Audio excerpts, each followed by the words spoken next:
Perkenalkan, nama saya Arisan Jayapane, NIM 1803011138 dengan kelas Agronomi 2018. Saya akan membahas reaksi pemasaman senyawa pirit pada tanah rawa pasang surut. Lab Laboratorium Pengolahan Lahan dengan ibu dosen kita, Ibu Jamila SPMP.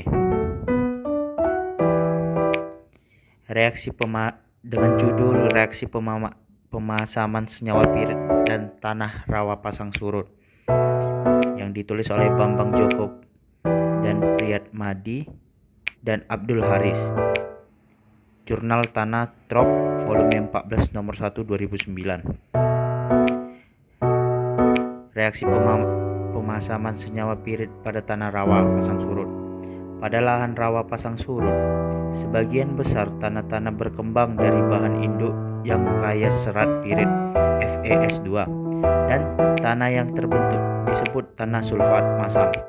Di dunia terdapat sekitar 12 juta hektar tanah sulfat masam dan 1,5 juta hektar di antaranya terdapat di Indonesia.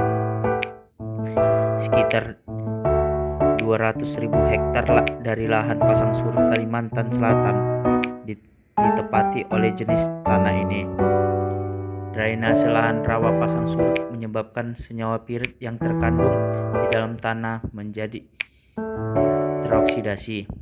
Proses oksidasi senyawa pirit menghasilkan asam sulfat yang berakibat terjadinya proses pemasaman tanah yang hebat.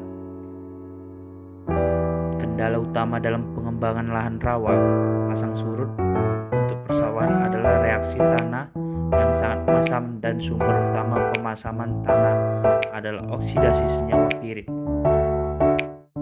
pH pada lapisan tanah 0-20 cm setelah digenangi amelioran dan diinkubasi selama 2 minggu memperlihatkan bahwa pemberian amelioran meningkatkan pH tanah sebesar 0,5 sampai 1-an.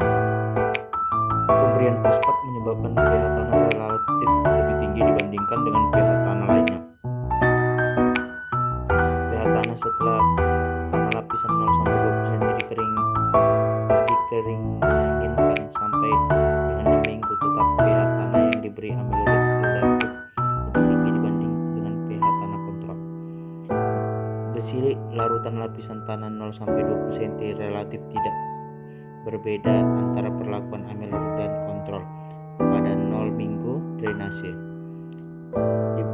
dibiarkan drainase Fe larutan pada tanah yang diberikan perlakuan amelioran secara mencolok lebih tinggi dibanding dengan kontrol. Sulfat larut pada lapisan tanah 0-20 cm yang diberi amelioran secara nyata lebih tinggi dibanding sulfat larut pada kontrol.